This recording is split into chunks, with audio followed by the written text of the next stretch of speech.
Hello everyone, this is Nipatel here, and I'm going to teach you guys about DNA replication. So, hello. Today I will be talking about and drawing a DNA replication model. And right now, as you can see on this paper, I have the four nitrogenous bases: adenine, thymine, guanine, and cytosine. So, adenine always pairs with thymine, and guanine always pairs with cytosine in the DNA. So, for these two to pair, one of them has to be a purine, which means they have two rings, and one of them has to be a pyrimidine, which has one ring. So adenine and thymine, the purine and adenine and thymine is adenine, and the pyrimidine is then have to be thymine. And the same thing with guanine and cytosine. Purine is guanine, and the cytosine is the pyrimidine. As you see here, adenine and thymine, this is how they connect and to hydrogen bonds. So as you see, adenine, the purine, and thymine, the pyrimidine, it only has one ring, while adenine has two. So as you see, the hydrogen bond between HO and NH is what connects them. On the bottom, you see guanine connected with cytosine. And with similar ways, guanine is the purine and cytosine the pyrimidine. And as you can tell, they're also connected through hydrogen bonds. So, as you can see in this model, we have thymine and adenine joined together through hydrogen bonds, and connected to them are sugar. And the sugar are connected to phosphate groups, which are the backbone. So, as you can see, this is the 5 end of a strand, and this is a 3 end, and they're anti-parallel because as these go opposite. So as we look deeper inside, you can see that the phosphate group is connected to the sugar, and the sugar is connected to thymine. Thymine is then connected through adenine by hydrogen bonds, and it goes the same way. As I messed up here a little bit for the sugar. The same thing happens here as the sugar is connected to CH2. CH2 connects to the phosphate group. Phosphate group connects to the sugar. Sugar connects to cytosine. Cytosine connects to the hydrogen bonds. Hydrogen bonds connect to guanine. Guanine, which is also a purine because it has double rings, connects to another sugar, and then the sugar connects to a phosphate group again. As you can see, the phosphate groups, as you can see on the left, are sort of the backbone, which is why they call phosphate groups like the backbone of DNA. The sugar is like a leeway for the phosphate and the DNA, and the hydrogen bonds connect thymine, adenine, and guanine, and cytosine. So I'm here to kind of explain the leading strand of the DNA for now. I'm going to start off with the origin of replication, which is where helicase kind of comes in and starts to open up the DNA. And here it unwinds the parental or double helix at a replication forks. So it travels from here to the middle. And then following that, because it splits up the DNA, a single strand binding protein is needed, which kind of stabilizes the single stranded DNA until it is used as a template.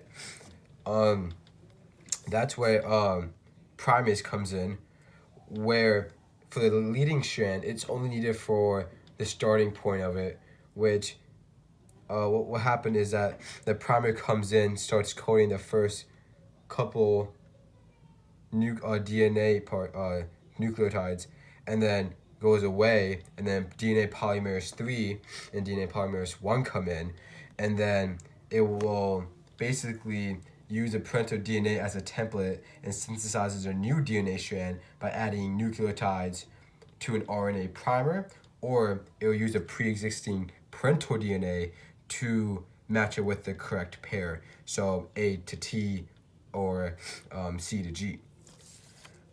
What would happen next is that then DNA polymerase 1 will come, And just like DNA polymerase 3, it will remove the RNA nucleotides of the primer from the 5' end and replaces them with the DNA nucleotides. And it will kind of double check because it does like autocorrect itself and check itself to make sure there are no mistakes. What I should also mention in this is that sorry, topoisomerase will be at the ends of the replication forks to kind of relieve the overwinding strain ahead of the replication forks by breaking down the swiveling and rejoining of DNA strands. What happens with the DNA polymerase 3 and DNA polymerase 1 is that it adds nucleoside triphosphates, which means that with each DNA nucleotide added, nucleoside triphosphates are added, and when more nucleotides are being added, the phosphates, to create a good, a nice bond, two of them have to break off, which creates the energy for the DNA replication, is a breaking of the phosphate bonds. So, my next part of the video, I'll be talking about the lagging strand and how it's a little bit or a lot more tougher than the leading strand. As you see now, we're going to be talking about the lagging strand. So the lagging strand, which is on the bottom of the two, goes from 3' to 5', and it kind of goes this way, but it also, the helicase goes this way, so it kind of replicates 5' to 3'. Or that's anyway how the the new DNA codes be written. So just like the leading strand, helicase opens up the DNA. However, with the lagging strand, it's a little different because DNA polymerase can only replicate DNA 5' to 3'. And it can't do it this way. So the lagging strand has to break it up into Okazaki fragments. And Okazaki fragments is basically primer starts a little bit just like the leading strand, but it only do so much of the DNA. And then DNA polymerase 3 comes in and fills in the rest of it, and it can only do a fragment of the DNA strand. And then DNA polymerase 3 does the same thing as a DNA leading strand, where it fills in for the nucleotides, and DNA polymerase 1 comes in and DNA polymerase 1 comes in and removes the RNA nucleotides from the primer and replaces them with DNA nucleotides. And it does this in all these little fragments, so it takes a lot longer than it does the leading strand. And also, there are one new protein that we discovered, which is DNA ligase. So as all the Okazaki fragments are being completed, DNA ligase comes in and joins each separate Okazaki fragment. So let me just summarize what I just said. So what happens is that primer, or DNA primase, comes in and starts filling in a little bit of the new DNA with RNA codes. And then DNA polymerase 3, just like the leading strand, comes in and fills in the rest of them with RNA codes, or just fills in with RNA or DNA codes. And in the end, DNA polymerase 1 comes in and removes all the RNA nucleotides and replaces them with DNA nucleotides. And remember, it can only go from 5' to 3', which makes it a lot longer process. So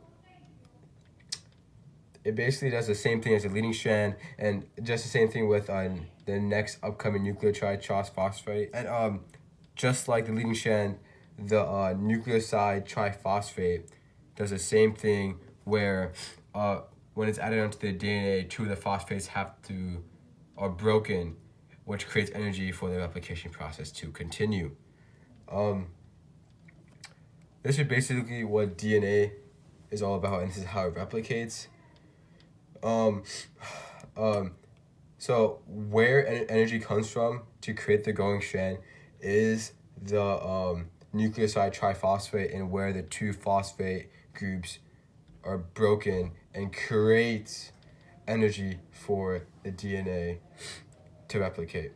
And the explanation of why replication on the lagging strand is discontinuous is because DNA polymerase can only replicate 5' to 3', which means that it can't do continuous like the leading strand does. It has to take it into fragments.